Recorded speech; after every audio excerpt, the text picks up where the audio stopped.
Semangat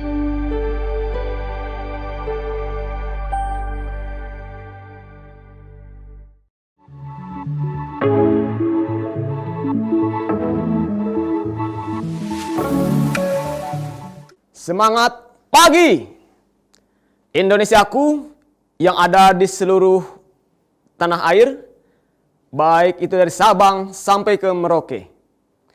Untuk sesi kali ini, kita akan belajar sama-sama mengenai pengenalan K3 atau yang kita kenal dengan pengenalan kesehatan dan keselamatan kerja. Saya merujuk kepada Al-Quran. A'udzubillahi minasyaitonirrajim. Bismillahirrahmanirrahim. Innallaha la yughayyiru ma biqaumin hatta yughayyiru ma bi anfusihim. Sungguhnya Allah tidak akan merubah nasib suatu kaum jika kaum itu tidak merubah nasibnya sendiri. Seperti halnya K3, baik buruknya itu tergantung daripada kita semua sebagai pelaku yang ada di lapangan. Untuk keselamatan dan kesehatan kerja ini merupakan perlindungan keselamatan dan kesehatan kerja bagi para pekerja maupun bagi pengelola tentunya perusahaan yang ada di lapangan. Karena hal ini akan berpengaruh terhadap adanya resiko dan gangguan di dalam kegiatan permesinan, pesawat, alat, bahan, lingkungan maupun proses produksi yang ada di lapangan. Dan seperti kita tahu, untuk keselamatan dan kesehatan kerja ini mengacu ke dalam Undang-Undang Nomor 1 Tahun 1970 mengenai keselamatan kerja. Di sana ada syarat-syarat untuk pencegahan keselamatan kerja dan di sana juga tercantum mengenai pencegahan penyakit akibat kerja. Di dalam kegiatan ini berdasarkan hukum kepada yang pertama Undang-Undang Nomor 1 Tahun 70 tentang keselamatan kerja, Undang-Undang Nomor 13 Tahun 2003 tentang ketenagakerjaan, Peraturan Presiden Republik Indonesia Nomor 7 Tahun 2019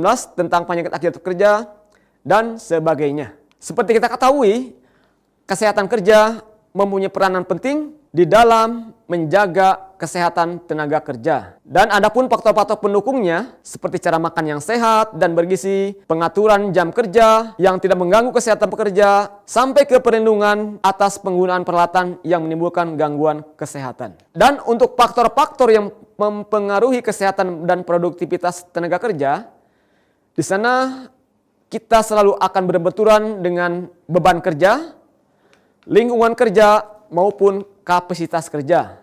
Dan beban kerja ini terdiri dari fisik maupun mental. Sementara untuk lingkungan kerja, ada yang namanya fisik, ada kimia, ada biologi, ergonomi, maupun psikologi. Sementara dari kapasitas kerja, itu berupa keterampilan, kesehatan jasmani dan rohani para pekerja, sampai ke ukuran tubuh para pekerja. Adapun untuk objek ataupun pengawasan di dalam kegiatan ini, kita ada terbagi dalam penyelenggaraan pelayanan kesehatan kerja atau kita kenal dengan PKK, ada pemeriksaan kesehatan buat tenaga kerja, ada pelaksanaan P3K di tempat kerja, penyelenggaraan makanan bagi tenaga kerja, personil di bidang kesehatan kerja, maupun kesehatan kerja dan sistem manajemen K3.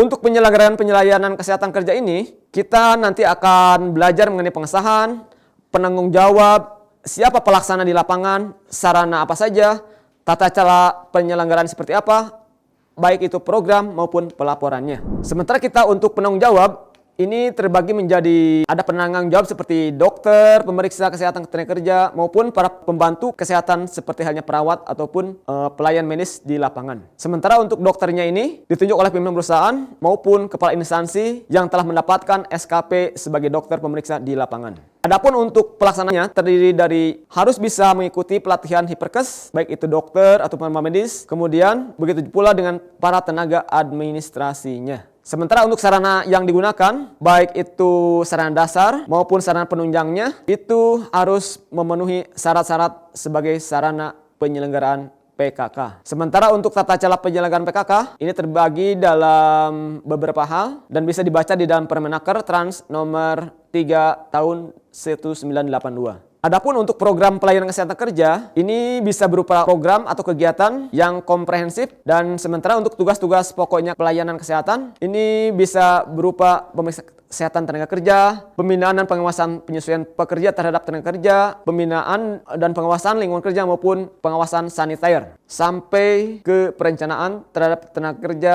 maupun rehabilitasi akibat kecelakaan atau penyakit akibat kerja. Dan yang terakhir tentunya adalah pelaporan. Pelaporan ini meliputi seluruh kegiatan promotif, preventif, kuratif, dan rehabilitasi.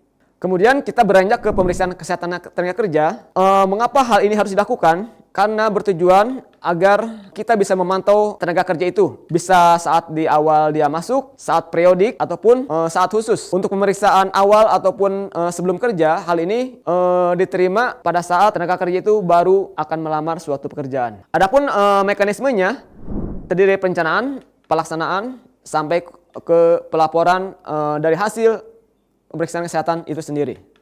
Dan pada akhirnya setelah seseorang itu bekerja di dalam suatu instansi ataupun perusahaan, maka karena adanya kita berhubungan dengan permesinan, dengan lingkungan kerja, maka hal ini akan mengakibatkan penyakit akibat kerja. Seperti tertuang di dalam Perpres nomor 7 tahun 2019 soal penyakit akibat kerja maupun Permenaker Trans nomor 1 tahun 81 penyakit akibat kerja, maka hal ini perlu disiasati dan jangan sampai terjadi. Kemudian pada sesi akhir kita harus melakukan pemantauan lingkungan kerja. Hal ini dengan cara mengenai faktor lingkungan kerja, pemeriksaan berkala terhadap paparan di lapangan, kemudian identifikasi potensi bahaya, sampai ke mengevaluasi efektivitas upaya-upaya perbaikan, mengevaluasi efektivitas upaya-upaya pengendalian, sampai ke kondisi yang sehat dan aman. Untuk pelaksanaan P3K di tempat kerja, jangan sampai ketika suatu masa terjadi keadaan darurat, maka pertolongan pertama pada kecelakaan ini harus